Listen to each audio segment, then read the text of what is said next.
This is Dr. Lucella, and I'm a doctor of sport and performance psychology.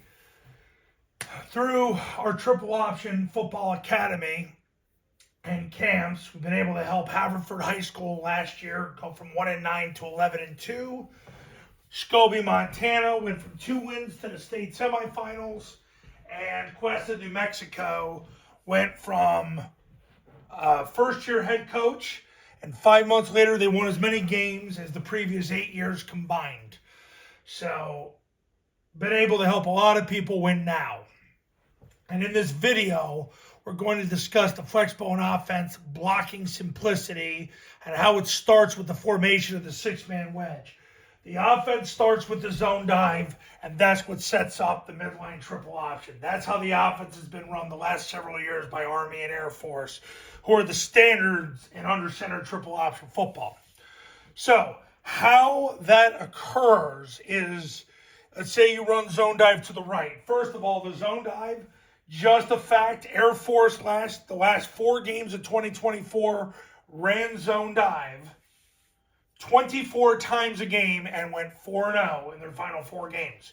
Army, utilizing the zone dive, the follow, and the kick, last year broke the school record for wins in a season and averaged zone dive, follow, and kick 26 times a game.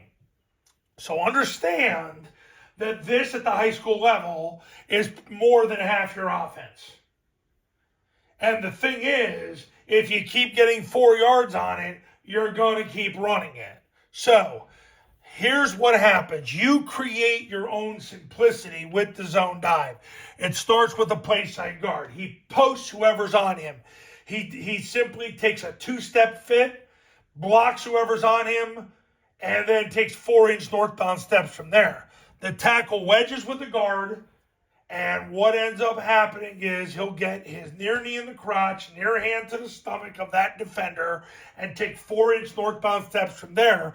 If the guard takes up too much surface area on the block, his hands get too wide, and the tackle can't get in on the block, the tackle will simply block the guard. The key is when he'll take 4-inch northbound steps and simply block the guard's spine. The center's going to snap the ball, run to the guard, and then use his near knee, near hand, and 4-inch northbound steps to block the defender. Same thing, if he can't get in on the block, he'll simply block the guard's spine with his near hand. Getting his near knee through his crotch, near hand to his spine, 4-inch northbound steps from there. Now, if they want to blow up the triple team, they'll just line up with A and B gap defenders, whether they're directly in the A and the B gap, or they're a 1 and a 4-eye. That way, they prevent the triple team. And people do this against my clients, but the thing they don't understand is the ball is going to hit. I wasn't planning to write here, but I decided to do it.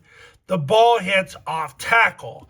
So when they do that, and the ball hits off tackle, what ends up happening is, you don't get the triple team, but the tackle down blocks the 4-eye, who's a sacrificial lamb anyway, and the center down blocks the one technique. He's got nowhere to go, because if he goes lateral, he'll run into the guard or the tackle, and he cancels himself. The whole goal is, if the tackle gets his knee through the crotch of the 4-eye or the B-gap defender, who's preventing him from triple teaming, it's going to be, he's a sacrificial lamb now. I'm referring to the defensive player. And that's where my clients benefit, because the ball cuts off the tackle's hip. See, people don't really do this against Army and Air Force unless it's short yardage goal line, but even then, they don't want to do it because the ball hits off tackle. It hits off the tackle's play side hip. So they basically waste those people. The only way it would ever happen is if the center doesn't get his knee through the crotch of the A-gap defender, and the tackle doesn't get his knee through the crotch of the B-gap defender.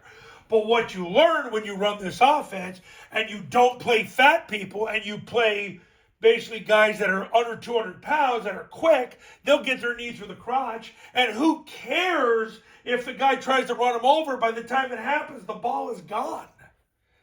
That's what you need to understand, those of you who are new to this. Now, the backside guard steals second base. He opens flat and blocks the spine of the center. That's what cancels the backside A-gap. Don't try to do more than that. 4 decades of qualitative and quantitative research on scoop blocking. The answers we've gotten over the years from offensive linemen who played in Army, played at the academies, played for Paul Johnson, regardless if it was at Tech, Georgia Southern, they all say the same thing. We just ran as fast as we could and blocked through the crotch.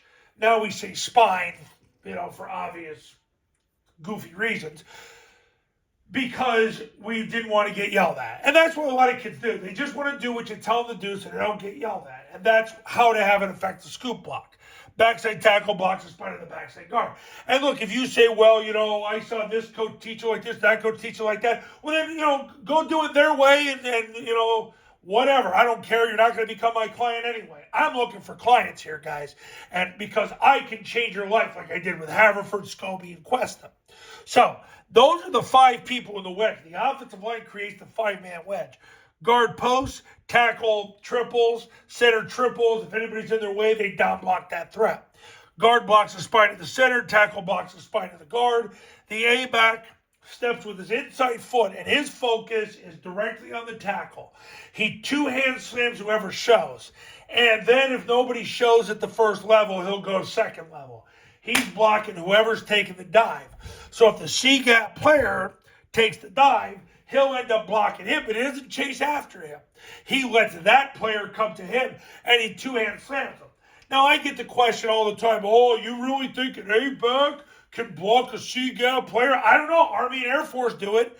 What do you think? Do you think they got good players? You're asking an A-back to block that player. Guess what? He does it all the time. Because it happens for a millisecond and the ball clears. Because the whole goal is to eliminate positional leverage for the defense. That's what you're trying to do. You're not going to get a whole lot of physical leverage out of it because you got a bunch of Davids and you're an underdog. And Army and Air Force know that, and they don't care. They build that 6-man wedge, but the A-back's the most important person on it because he's going to step with his inside foot through the tackle, 2-hand slams whoever shows at the first level, and if nobody shows on the first level, he goes second level. He's going to block whoever takes the dive. Because if the C-gap player takes the dive, somebody's got to scrape over the top to take the quarterback or the pitch. And if the Mike sits at home, then the C-gap player sits at home. And if they put both people on the dive, well, then the A-back will pick up that player. And ultimately, the Mike is boxed in and has nowhere to go anyway. And the bottom line is this. Even if you don't get 4 yards on the zone dive, you run mid-triple, everybody's taking the dive, and then nobody takes the quarterback. Then if the D-gap player takes the quarterback, if that's depending on their alignment, you get the ball pitched and there's nobody on him. It becomes a point where you make people quit. That's what the offense does. The 6-man wedge in the Flexbone offense, the blocking simplicity starts with the formation of it. How the offensive line comes together with the triple team, the 2 scoops, and the A-back wedging with the tackle and 2-hand slamming whoever shows on the first level. I'm going to tell you this right now from what I've learned from my clients. Once you get the A-backs going, the wedge is going to happen. Like if I can't begin to tell you how important it is to get the A-back to step with his inside foot, wedge with the play side tackle, 2-hand slams whoever shows, and if nobody shows on the first level, he goes second level. I can't begin to tell you how important it is that the A-back just follows that process. And you can have all the objections you want. My clients keep winning. Army keeps winning. Air Force keeps winning. Are you winning? My goal is to help you win. My goal is to get you to be the alpha dog at your school. My dog is to help get you a better job if you want a better job. If your school doesn't respect you enough, even after you win, and I've been there before, personally, I want you to get a better job. And I've helped people get better jobs because they become the prize. And I'm trying to get you to be the prize. The simplicity that you bring with the 6-man wedge that Army and Air Force and my clients are utilizing right now gives you that simplicity to simplify your life, focus on what really matters to get you closer to winning, and get you to win, win, win so you can alpha dog your school and or get a better job. That's why we're here. And if I can make your life simpler, that's how it happens. And your life's going to be simpler by executing the 6-man wedge from the zone dive, utilizing the follow and kick concepts. If you don't get 4 yards on the zone dive and the C-gap player comes up the field, And if he does, you'll run midline triple. But that's a different video. So there you go. So, once again, I got to be tough. And, and I've got people that say, wow, man, you get real tough on football coaching these videos. Yeah, because I'm going to tell you something. Bobby Knight won over 900 basketball games because he said before you can learn how to win, you got to learn how not to lose. So I've got to teach you how not to be a loser, how not to be a beta male, how not to have feminine energy, how not to be a woke little female dog. That's what I've got to teach you. That's more important than anything else, because until you learn how to freaking testosterone it up, you're going to have problems. And all I see on X right now on social media are football coaches with feminine energy. I see weak men, and very weak men create very hard times.